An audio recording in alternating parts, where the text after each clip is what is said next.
Rep. Baron Donald spars with ABC's Martha Raddatz over Trump appointees and how they will secure the nation. I mean, I've never seen so many people so upset that someone's going to actually come in and fix a broken system. I mean, these people have a disdain for America so bad. They want to continue this the absurdity that we've been dealing with over the years. So we're gonna play the clip and we're gonna talk about it. But before we get started, go ahead and hit that like button, share this out so we can get this information out there. Subscribe if you're not already a subscriber, and hit that alarm bell so you know when I'm putting out new stuff. Also, check out my link tree in the description.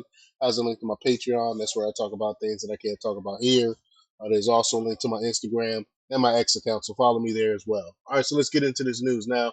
This comes from the Gateway Pundit from David Grayson. He reports that Republican Rep. Byron Donalds was on this week on ABC with Martha Raddatz on Sunday morning to discuss President Trump's appointees and how they will secure the nation. Raddatz told Rep.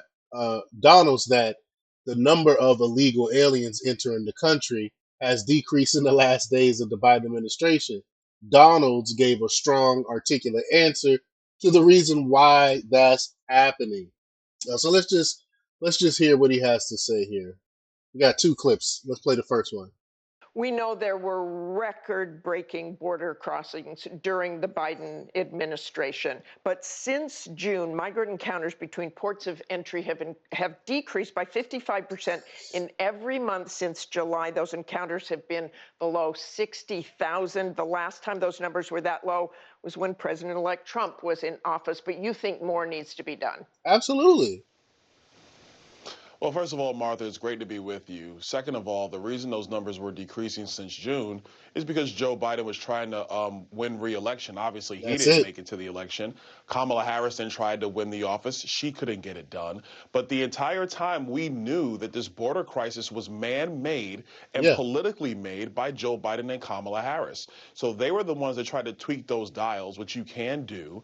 They were defeated. And so now what President Trump is going to do, he's going to secure our border. He's going to shut down illegal immigration. And the American people are going to see those numbers go down even more. Yeah. Secondly, a lot of what the Biden administration Before he gets to the second point, it's obvious that the border was being flooded intentionally. They opened up the floodgates and allowed this to happen. And then when election season came and it became a political deal, that the border was wide open, people was upset about it. They showed that they could close off the borders if they wanted to. So this just shows that this is by design. So why would we want to keep these same people in office that increase the illegal immigrant crossings into this country when that's something we don't want? Like, I mean, it's ridiculous. And Martha just pretty much agreed with that by her questions and her statement. has been done is using the CBP1 app for illegal immigrants to Yeah. basically get an appointment time for when they can cross our southern border. The American Crazy. people have soundly rejected that. I mean, the government went against their own laws by allowing them to come in the country. They created an entire app to allow them to sneak into the country and set up an appointment. I mean, this is just crazy. And so the appointees that have been made by President Trump to secure our nation on day one are going to get this under control. And then members of Congress working with Donald Trump are going to make sure that we secure our country's borders, both southern and northern, once and for all. Raddatz also asked Rep. Donalds about the military being used for mass deportations, which a majority of Americans agree on. I think I saw upwards around 60 something percent. I can't really remember the number. Agree that agree on mass deportations. They don't understand that they are in the minority. They fail to realize that. But let's play this clip here. Let's talk about how he's going to do it. He says he's going to declare a national emergency and use military assets to execute his mass deportation plan. What does that look like?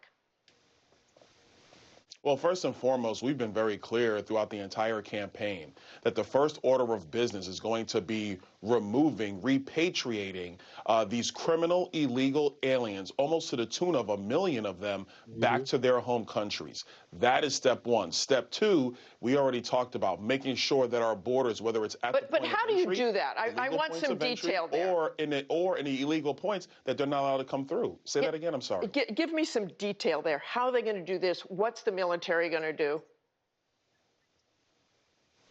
Well, first of all, when you're talking about military assets being used, that's only in an extreme last resort.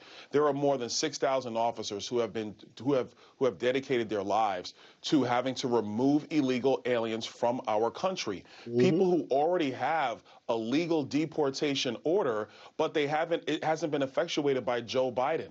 What Donald Trump is going to do, we're going to repatriate those people using those personnel at ICE and other parts of the Department of Homeland Security to remove them. I think if you're going to use military assets, that's in the last resort, but that's only for logistical purposes, Martha. And so I think that what we have to be very careful of is not to try to throw out this idea that you're going to have troops in the United States going door to door. That is not going to happen. No, of A course recent not. analysis found it would cost about $315 billion and take at least 10 years to deport everyone in the U.S. without legal status. You often But we're spending more than that though on them anyway by giving them welfare and stuff, giving them food and shelter. We're spending way more than that in the first place.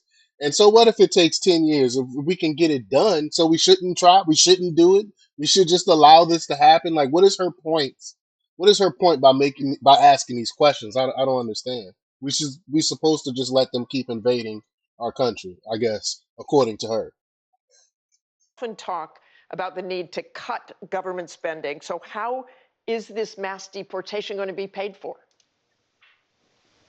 Well, but Martha, I will tell you what we already know is that the cost of massive illegal immigration to the federal government, to state governments, and to local governments is more than $150 billion per year.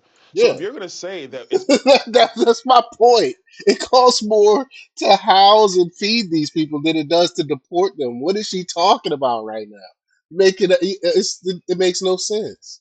cost us 300 billion over a decade to repatriate illegal aliens to their home country versus the American taxpayer having to pay more than $1 trillion over the same decade to keep those illegal aliens in the Yeah, United States. That is a facts. savings to the American people.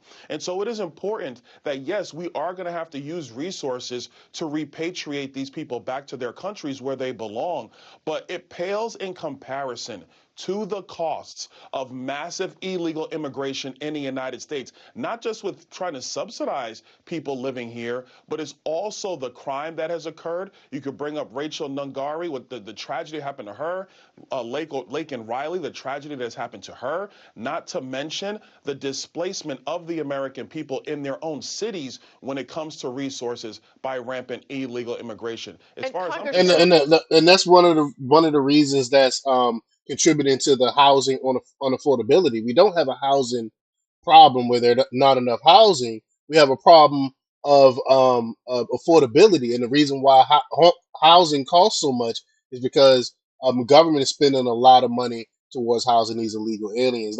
They have to have somewhere to stay. So that means less housing for you and I, which make the price of housing go up. this is a savings for the American people.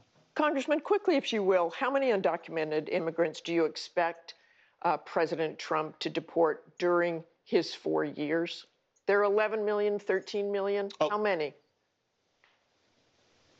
listen, as far as I'm concerned, stopping the flow is number one. And then at a minimum, I would say, just speaking with you anecdotally, it's at a minimum going to be 2 million, but it's going to be more because the amount of people who already have a deportation order, people who are in our country who have committed crimes, people who have already been convicted of murder, they need to go and go immediately. And Right. then when you have an active deportation process, we do know that there are aliens who are going to want to go back to their home country. They're not going to want to be caught up in the process of dealing with ICE It's because if already you're happening. deported through that that process, then you will actually be barred from returning to the United States for a period of 10 years. Okay, So I I'm going think to that what have you're to going to stop you see is there. that, one, when you turn off, Martha, hold on, Martha, real quick.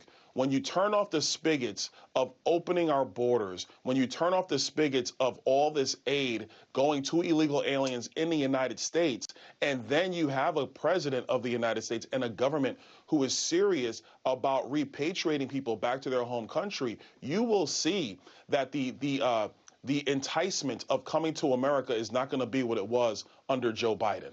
Facts. I'm all for it. I'm all for it. What do y'all think about this? Are y'all for the mass deportations? Leave your comments down below. Like, share, and subscribe. And check out JJthepsychotherapist.com for the latest in news. Until next time, peace.